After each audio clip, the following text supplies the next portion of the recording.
3 अक्टूबर 2024 को शिव शंकर चोरे ने मेरे साथ ज़बरदस्ती की। इसने मुझे धमकी दी कि अगर तूने मेरे साथ संबंध नहीं बनाए तो मैं तेरे पति को झूठे केस में फंसवा दूंगा और तुझे धंधे वाली साबित कर दूंगा। इसने सभी जगह मुझे बदनाम किया। हर एक लोगों से बोला कि ये गलत लड़की है, धंधे वाली है, चरित्रहीन लड़की है। इसने मेरे को धमकी दी कि तेरे को इतना बदनाम कर दूंगा कि तू खुद ही परेशान होकर मर जाएगी। मैं एक हेड कांस्टेबल हूँ, पुलिस के पद पर हूँ, तू मेरा कुछ भी नहीं कर पाएगी। तू कहीं भी मेरी एफआईआर नहीं कर पाएगी, कोई भी तेरी सुनवाई नहीं करेगा। मैं आप सभी से ये कहना चाहती हूँ कि मैं 3 तारीख से अभी तक परेशान हो रही हूँ। मैंने 30 तारीख को एसपी सर, अभिनय सर के पास गई अपनी कंप्लेंट लेके। उसके बाद मैं अजाक थाने गई, मर्सकोले सर के पास, महिला थाने गई, सीएम हेल्पलाइन पे मैंने शिकायत की, महिला आयोग में शिकायत की, लेकिन कहीं भी मेरी कोई शिकायत नहीं लिखी गई। उल्टा मुझे भगा दिया गया इधर उधर से कि कुछ नहीं होगा, कुछ नहीं होगा। मैं बहुत परेशान हो चुकी थी। ये मुझे हर जगह मिलता था, अपशब्द बोलता था, धंधे वाली, जान से मारने की धमकी देने लगा। मेरे पति को झूठे केस में फंसा देगा। आप बताइए कि मैं कहाँ जाती। जब रक्षक ही भक्षक बन गया तो न्याय की उम्मीद मैं किससे करूं। आज तक मेरी कोई सुनवाई नहीं की थी। जब मैं ज़्यादा परेशान हो गई तो मैंने सुसाइड कर लिया। उसके बाद भी मैं 2 दिन तक हॉस्पिटल गवर्नमेंट आईसीयू में भर्ती रही। कोई मेरे बयान लेने नहीं आए, कोई भी वहाँ पर ये देखने नहीं आया कि पीड़िता के साथ क्या हुआ।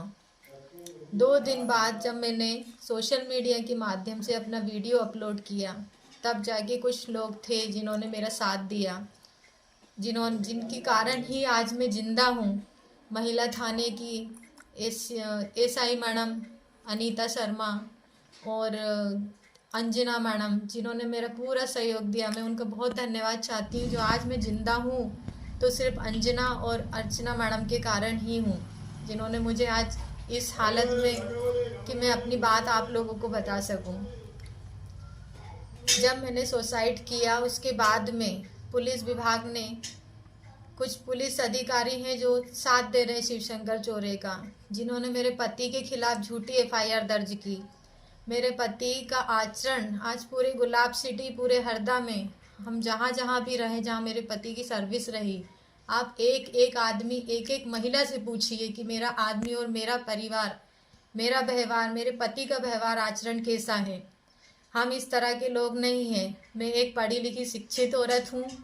मेरे पति बैंक में, सरकारी बैंक में, मध्य प्रदेश ग्रामीण बैंक में असिस्टेंट मैनेजर हैं। मेरा खुद का घर है, हमने लोन लेके घर बनाया है। हमने कभी भी उल्टे काम से या किसी भी उल्टे तरीके से कोई भी किसी का 1 रुपये नहीं लिया। फिर भी ये आदमी ने हमें बदनाम किया कि मैं धंधे वाली औरत हूँ, मैंने धंधे से घर बनाया, और मेरे साथ शारीरिक संबंध बनाने के लिए मुझे सिर्फ बदनाम कर रहा है कि तेरे इसके साथ संबंध है, उसके साथ संबंध है, तुझे इतना बदनाम कर दूंगा कि तू घर से कदम बाहर नहीं निकाल पाएगी। मैं एक भलाई समाज की औरत हूँ, मुझे नीच जात की भलाई औरत धंधे वाली बोल रहा है। ये इसको किसने हक दिया? कहाँ संविधान में लिखा है कि एक भलाई औरत होना गलत है, कि अपराध है ये? इसको किसने हक दिया मेरा कैरेक्टर सर्टिफिकेट बताने का? मैं आज सबसे सवाल करना चाहती हूँ, सभी महिलाओं से, कि आज मैं इस हालत में हूँ तो इसका जिम्मेदार कौन है? जब एक आम महिला, एक आम सामान्य नागरिक अपनी लड़ाई नहीं लड़ पाएगा, न्याय के दरवाजे पे जा के उसको ऐसे भगा दिया जाएगा, तो किससे उम्मीद की जाए? सीएम सर, मैं आपसे हाथ जोड़कर निवेदन करती हूँ। पीएम मोदी सर, मैं आपसे हाथ जोड़कर निवेदन करती हूँ। एसपी सर, आपको 30 तारीख को मैंने आवेदन दिया था कि सर मेरे साथ ये हुआ है। आपने मुझसे कहा कि सबूत लेके आओ। एक औरत को पता होता है कि उसके साथ बलात्कार होने वाला है, जो वो अपने मोबाइल से कैमरा और ऑडियो रिकॉर्डिंग करके लेके जाए। अगर मुझे पता होता कि मेरे साथ ये इंसिडेंट होने वाला है तो मैं अपनी इज्जत को घर में बचाती ना, क्यों जाती मैं? आपने मेरी नहीं सुनी। उसके बाद मैं महिला थाने गई, वहाँ भी मेरी किसी ने शिकायत नहीं सुनी। एसटी एससी जो मेरा अधिकार है, जहाँ पर मेरी भलाई समाज के लिए बनाया गया है, हम लोगों के लिए, वहाँ भी किसी ने मेरी एफआईआर नहीं दर्ज की। जब ज़्यादा परेशान हो गई इसकी धमकियों से, तब जाके मैंने सुसाइड किया। मैं एक बार और हाथ जोड़कर शर्मा मैडम और अनीता मैडम का धन्यवाद करना चाहूँगी, जिनकी बदौलत आज मैं जिंदा हूँ। मेरा 8 साल का बेटा है, मेरा पूरा परिवार है, मेरे पति बहुत अच्छे नेचर के हैं। उन्होंने कभी किसी औरत को गलत निगाह से नहीं देखा। बात तो दूर की बात है, शिव शंकर चौरे की पत्नी रूपम चौरे ने मेरे पति पर झूठे आरोप लगाए, झूठे केस किया, मुझ पे दबाव डाल रहे हैं कि मैं समझौता कर लूं। आज मेरे आत्मसम्मान की बात है, मेरे पति के सम्मान की बात है। मैं क्यों डरूं इन लोगों से? आज अगर मैं मर भी गई, इसने मुझे मरवा भी दिया, तब भी मैं अपनी आखिरी सांस तक लड़ाई लड़ूंगी। किसी को हक नहीं है मुझे बदनाम करने का, मेरे पति को बदनाम करने का। ये हक किसी को नहीं है। मैं अपनी आत्मरक्षा, आत्मसम्मान की लड़ाई मरते दम तक लड़ूंगी। जो लोग ने मेरा साथ दिया, मैं उनका धन्यवाद करती हूँ कि आज मैं जिंदा हूँ और मैं अपनी लड़ाई लड़ रही हूँ। मेरा आप सबसे निवेदन है कि आप सच को जानो, समझो और मेरे लिए खड़े रहो, मेरी हिम्मत बनो। ये लोग मुझ पे दबाव डाल रहे हैं, काउंटर केस बना रहे हैं झूठा, मेरे पति को फंसाकर। आप बताइए मैं कहाँ जाऊँ न्याय के लिए? मेरे पास कोई रास्ता नहीं बचा है।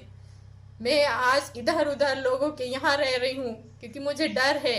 अभी तक ना शिव शंकर चौरे की गिरफ्तारी हुई है, ना उसको सस्पेंड किया गया है। क्यों उसको बचाया जा रहा है? आखिर क्यों? क्या एक दलित महिला होना ये मेरा अपराध है, या फिर मैं एक महिला हूँ जो अपने आत्मसम्मान की लड़ाई लड़ रही हूँ, ये अपराध है? क्या अपराध किया मैंने जो आज मुझे डर के रहना पड़ रहा है?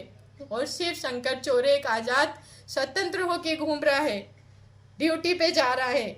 ये ऐसा अपराधी खुलेआम घूमेगा, मुझे डर है कि मेरे साथ कुछ गलत हो जाएगा, क्योंकि मैं हरदम में अकेले अपने पति के साथ रहती हूँ।